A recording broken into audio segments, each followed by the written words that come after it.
वालेकुम। उम्मीद है आप सब खैरियत से होंगे। आज का मेरा टॉपिक है पछतावा। बच्चों को बड़े होने के बाद पता चलता है कि असल कामयाबी तो खिलौने जमा करने में नहीं थी। उस वक्त वो पछताते हैं कि तालीम हासिल कर ली होती तो अच्छा था। फिर जॉब मिल जाती है तो लगता है कि असल कामयाबी तो प्रमोशन में है। प्रमोशन हो जाती तो अच्छा कमा लेते, कामयाब हो जाते। या बिज़नेस करते हैं तो लगता है कि बिज़नेस खूब सेटअप हो जाता, अच्छा बड़ा होता तो हम कामयाब हैं। शादी करते हैं तो लगता है कि अच्छी बीवी होती तो कामयाब ज़िंदगी होती।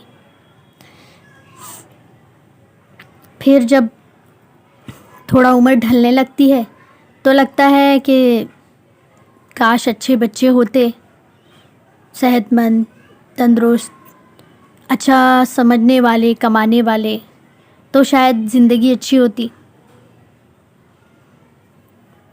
बड़ा घर होता, गाड़ी होती, ऐसी चीज़ें हमारे पास भी होती तो हमारी ज़िंदगी कामयाब होती। फिर बुढ़ापे में लगता है अच्छी सेहत और बीमारियों से पाक बदन होता तो ज़्यादा फ़ायदा होता, है ना। जिस्म और दिमाग हमारा साथ देता। बुढ़ापे में अक्सर दिमाग साथ नहीं देता। उस वक्त इंसान ये सोचता है कि वो ज़्यादा बेहतर होता कि मेरा दिमाग मेरा साथ देता, ये कामयाबी होती मेरे लिए। और ऐसी कई मिसालें भी हमारे पास कि आज हम जैसे कोई कोई एक्टर को देखते हैं, ज़्यादा उम्र है और वो अभी भी फ़िट है, अभी भी कमा रहा है, टीवी पे हमें नज़र आता है, हमको लगता है यही कामयाब ज़िंदगी है। आज इसकी उम्र देखो कहाँ पहुँच गई, उसके बावजूद ये जो है आज भी लाखों करोड़ों कमा रहा है, तो हमें वो कामयाब ज़िंदगी नज़र आती है। मगर अफसोस, जब मौत का वक्त आ जाएगा, फरिश्ता हमारी रूह निकालने के लिए मौजूद होगा, तब हमें असल बात समझ आएगी कि असल कामयाबी तो ये थी कि हम आखिरत की तैयारी करते। हम आखिरत की तैयारी करते और कुरान को पढ़ते, कुरान को जानकर उसको सीख कर अपनी ज़िंदगी को गुजारते।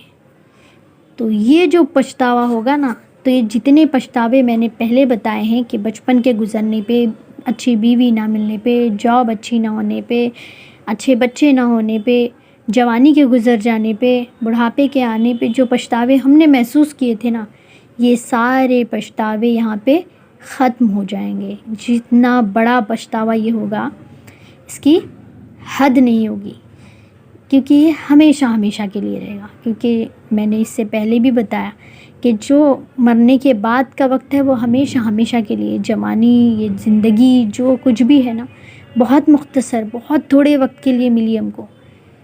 बड़े से समंदर में अगर सुई डाल के निकालते और इनके किनारे पे जो एक बूंद पानी आता है ना, बस शायद ये ज़िंदगी हो या उसके भी हज़ारवें हिस्से में ज़िंदगी जो हमने पाई है, 60 साल, 100 साल, जो भी ज़िंदगी, और जो हम बिल्कुल बेकार बेमकसद गुजार के चले जाते हैं। उसका कोई इस्तेमाल, कोई अच्छा यूज़ किसी और के फ़ायदे के लिए भी नहीं करते, ना अपने फ़ायदे के लिए करते हैं।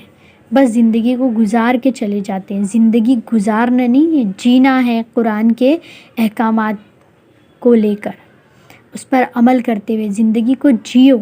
जितने भी साल हैं गुजार के नहीं जाना है। कोशिश करना है कि हमको उस वक्त का पछतावा ना हो जब मौत का फ़रिश्ता आ जाएगा। मौत की सख्ती इस तरह होगी कि जब फ़रिश्ता वहाँ मौजूद होगा तो जब रूह निकल रही होगी ना, तो शैतान पास में खड़ा होगा हमारे, छोटे से कप में एक शराब, ये ऐसी कोई चीज़ लेके। हमें जब रूह निकल रही है तो इतनी प्यास लगेगी, इतनी प्यास महसूस होगी, इतनी शिद्दत की प्यास होगी कि हमें कुछ होश नहीं होगा। बस लगेगा कि ये प्यास ख़त्म हो जाए किसी तरह, और शैतान उस वक्त कहेगा कि तेरी ज़िंदगी के पूरे अमाल दे दे और ये ले ले, ये पानी ले ले और इसको पी ले, तेरी ज़िंदगी के सारे अमाल मुझे इस वक्त दे दे। और इंसान वो तक देने के लिए तैयार हो जाएगा, वो प्यास इतनी शिद्दत की होगी। तो कोशिश करना है हमें कि वो सारे मराहिल से हम बेहतर तरीक़े से गुज़र सकें। उसके लिए ये है कि कुरान को फ़ॉलो करना है, कुरान को पढ़ना है, समझना है, उसके लिए वक्त निकालना है। पछतावे के लिए हमारे पास नहीं होना चाहिए वक्त कि हम पछताएं उस वक्त जाके, एंड में जाके, اور پچھتانے کے بعد کچھ نہیں ہوتا. تو مشہور ایک قول ہے کہ اب پچھتائے کیا ہوا جب چڑیا چگ گئی کھیت. تو کوشش کریے، زیادہ نہیں بولوں گی، کوشش یہ کرنا ہے کہ بس وہ پچھتاوا ہمارے نصیب میں نہ آئے. اللہ ہمیں تو ہدایت دے دے کہ ہم قرآن کو اپنا سب کچھ مان کر اس پر عمل کرنے کی، اس کو پڑھنے کی فکر آج ہی کر لیں، یہاں تک کہ موت کا فرشتہ ہمارے سر پر آ جائے. اے اللہ کہنے سننے سے زیادہ ہم سب کو عمل کی توفیق دے، ایک دوسرے کی فکر کرنے والا بنا. اور اگر ہم فکر کرتے ہیں اپنے دوستوں کی، احباب کی، رشتہ داروں کی، تو اس میسج کو اور فارورڈ کریں تاکہ وہ لوگ بھی سنیں اور شاید کسی کو اس پر عمل کرنے کی توفیق ہو جائے تو نیک اعمال میں، ان کے نیک اعمال میں ہمارا بھی حصہ ہو جائے. السلام علیکم رحمۃ اللہ وبرکاتہ.